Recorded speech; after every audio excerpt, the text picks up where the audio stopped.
next presenter now, who is Kibria Nasir, who will be speaking about Villainous Ambitions, Voldemort, Richard III, and the Shakespearean tragic tradition.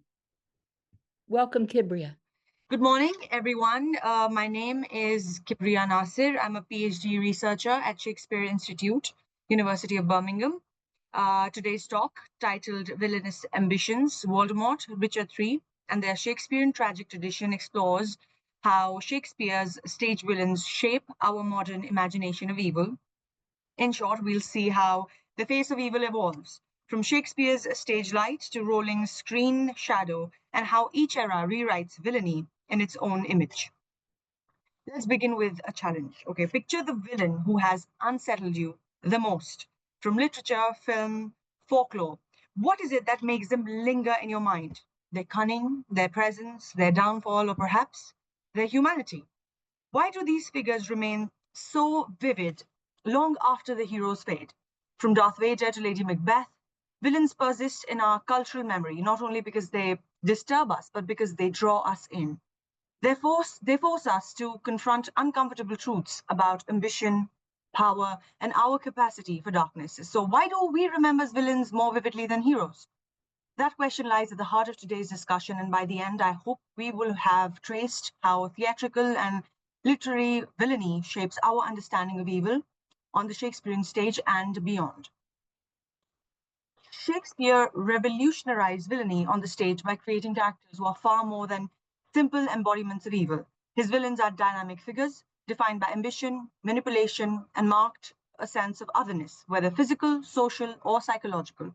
Crucially, these villains aren't just players in a plot, they're performers who directly address the audience. From Richard III to Iago to Lady Macbeth, Shakespeare's villains confess their schemes, seduce our sympathies, and invite us in their conspiracies. This theatrical breaking of the fourth wall creates a unique complicity. We become their witness and, in a sense, their audiences. Shakespeare takes the archetype of vice, a comic and mischievous figure who delighted in tempting and manipulating both the characters on stage and the audience. What sets Shakespeare's villain apart is their charisma and performity. Their villainy is a spectacle of wit, power, and corruption all entwined. They're not static symbols of evil, but dynamic characters whose personal ambition and theatricality makes them both fascinating and terrifying. Now, Richard III is Shakespeare's most daring and complex experiment in villainy, a protagonist who openly declares himself a villain from the very first lines of the play. Now is the winter of our discontent, made glorious summer by the son of York, but I'm not shaped for supportive tricks. I am determined to prove a villain. Here, Richard breaks the theatrical convention by speaking directly to us, the audience, inviting us into his dark designs. This soliloquy serves both as a confession and a contract. He tells us who he is and what he intends to do, making us his conspirators, accomplices. His duality, the intimate speaker who manipulates the audience and the monstrous outsider who disrupts social order, sets a template for a tragic villain that resonates through literary history and, as we see, will echo centuries later in Voldemort. Laurence Oliver's 1990 film adaptation presents Richard with Gothic theatricality rooted in traditional Shakespearean aesthetics. Oliver's delivery is marked by eloquent diction and controlled pitch, evoking both menace and charisma. Oliver's performance aligns with classical interpretation, emphasizing Richard's role as an archetypal Machiavellian schemer, a demonic yet magnetic figure whose performance commands the stage with calculated artistry. By contrast, Ian McKellen's 1995 film relocates Richard III as a fictionalized 1930s fascist Britain, drawing explicit parallels between Shakespeare's usurper and modern authoritarianism. McKellen's Richard abandons overt physical grotesqueness for subtle embodiment. Together, Oliver and McKellen demonstrate how Richard III's villainy adapts across epochs, as illuminated Gothic theatre and as incisive modern political allegory. Now, Tom Riddle's transformation into Lord Voldemort aligns remarkably with classical tragedy through these Aristotelian elements. His hamartia, fatal flaw, is his pathological fear of death and emotional detachment rooted in his early abandonment. His hubris is his obsessive quest for immortality, symbolized by his Horcruxes, fragments of his fragmented soul preserved through dark magic. his anagnorisis for a moment of tragic recognition comes too late. When the prophecy about Harry Potter's fate unfolds, his catastrophe is complete annihilation, his soul irreparably shattered, reduced to mere fragments. And unlike Richard III, Voldemort is not granted soliloquies or inner monologues. Modern narrative structures replace that direct audience address with omniscient narration that keeps Voldemort's interiority at a distance. He is ideologically rather than physiologically defined. His thoughts remain inaccessible, making him an impersonal force rather than a charismatic character. He's more akin to a bureaucrat of death, a faceless execution of power rather than dramatic protagonist. Voldemort's evolving portrayal across the Harry Potter exemplifies how villainy is constructed through intertwined visual, narrative, and performance techniques. Visually, his physical transformation from the unusually handsome Tom Riddle to monstrous figure with serpentine features be theorized as embodiment of postmodern fragmented identity. This corporal disfigurement literalizes his metaphysical fracturing, illustrating how evil disrupts not only mortality, but coherence of self. Moreover, the hyperreal effects employed in the film, such as digitally altered facial features and unnatural movements, serve to gloss Voldemort's alienation, making him uncanny figure resonant with concepts of the grotesque and abject in performance studies. His embodiment becomes a site where fear is not only elicited but rationalized through spectacle and myth. Together, these elements construct Voldemort not simply as a character, but a symbol mediating abstract horrors through narrative and aesthetic strategies, positioning him firmly within the lineage of tragic villainy redefined for contemporary media landscape. When we juxtapose Richard III and Voldemort, the continuous and contrast reveal how representations of ambition, power, and villainy evolve across centuries while remaining rooted in the same tragic DNA. Ambition and destiny. Both men envision power not as aspiration, but as destiny. Richard famously declares, "I am determined to prove a villain," treating evil as a conscious vocation and the fulfillment of self-fashioned identity. Voldemort mirrors this determinism in ideological form. He asserts hierarchical worthiness, distinguishing the pure blood as inherently entitled to power and dismissing the rest as mudbloods. Such elides moral choice in favor of what appears divinely or biologically ordained, revealing the same deterministic understanding of power that transforms ambition to fatal necessity.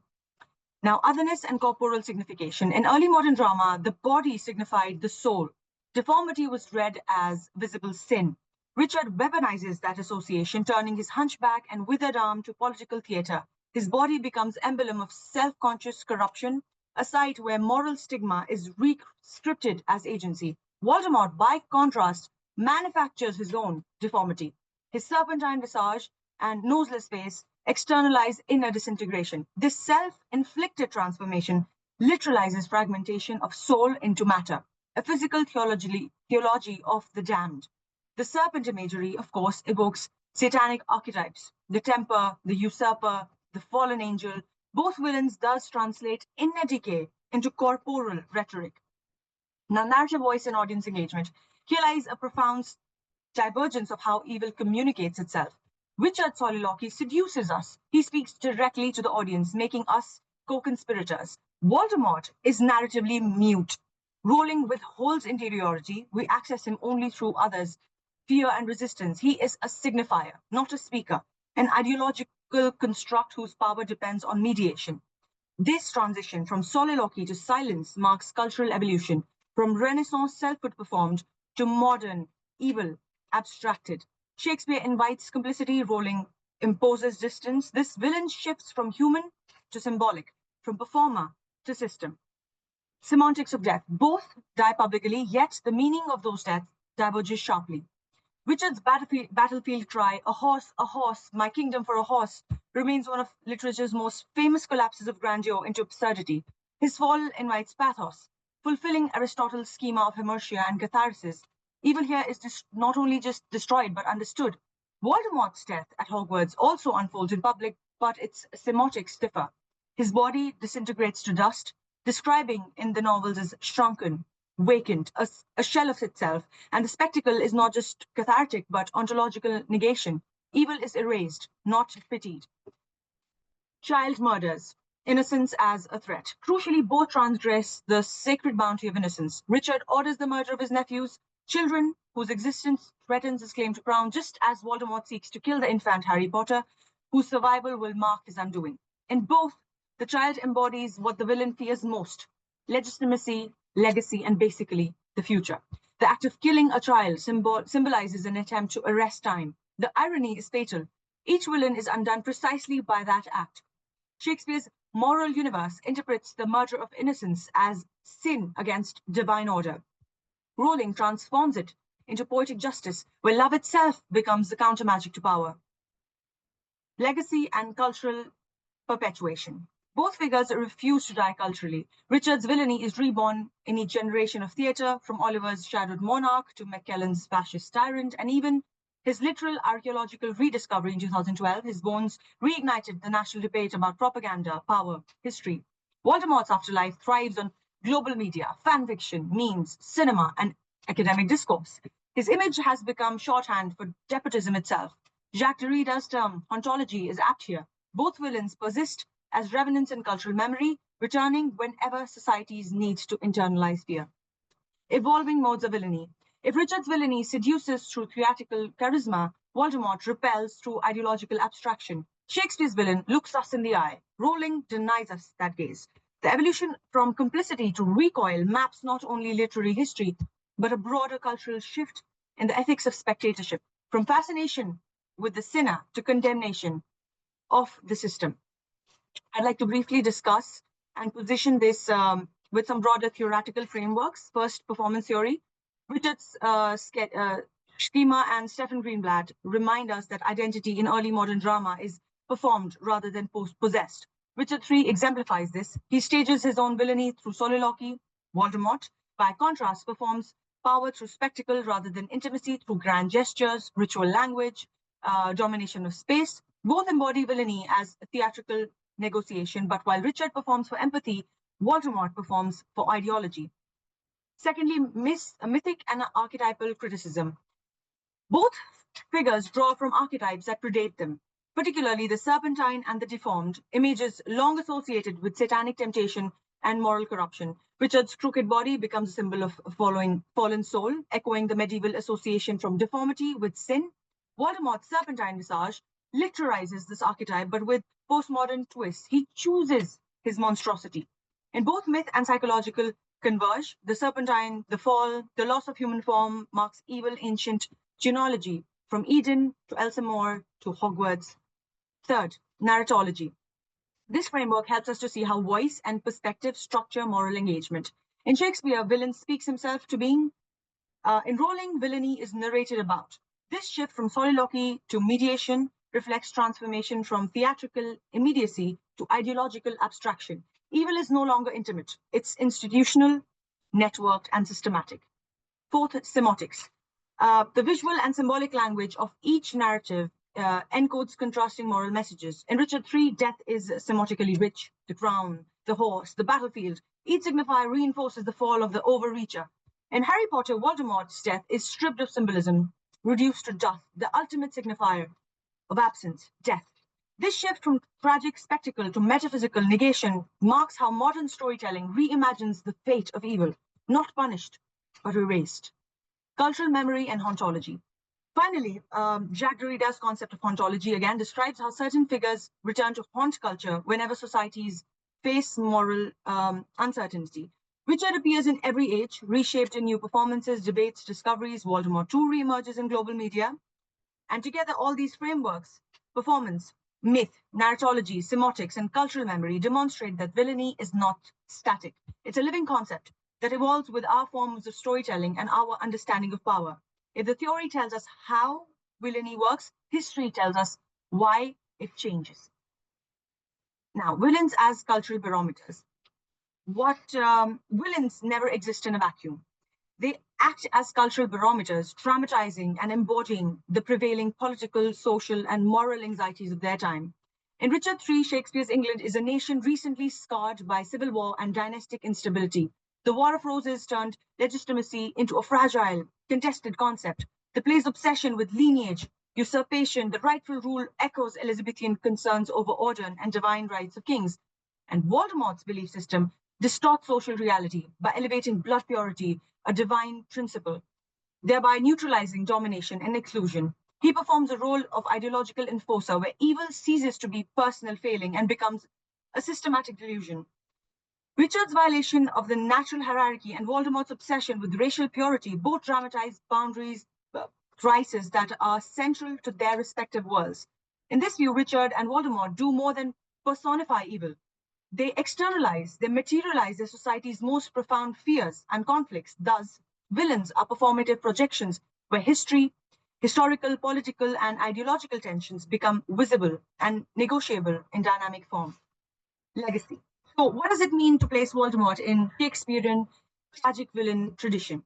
It suggests that Rowling is not inventing a villain in isolation, but reactivating a long-standing dramatic form, the archetype of ambitious villain whose desires lead inexorably into self-destruction. Both villains endure because their very era requires figures who personify its fears and moral reckonings. They're not mere others to be destroyed. They act as mirrors held up to our moral imaginations. We remember them because they magnify in exaggerated form the ambition and human frailty that drive tragedy and history alike. Returning to the original question, why do we remember villains? It's because they dramatize ambition without limits, embodying the human struggle to transcend morality and ethical boundaries. Between two moral poles, Shakespeare's theatrical stage and Rowling's literary world, lies a persistent human drama. The desire to overcome morality is both a source of our greatest achievements, our greatest follies. Villains magnify this drama, serving as cautionary figures who, in their exaggerated extreme, reflect humanity's own frailties and aspirations. They endure in our societies not merely as antagonists, but as embodiments of the tragic tension between glory and ruin. Thank you. I look forward to your questions.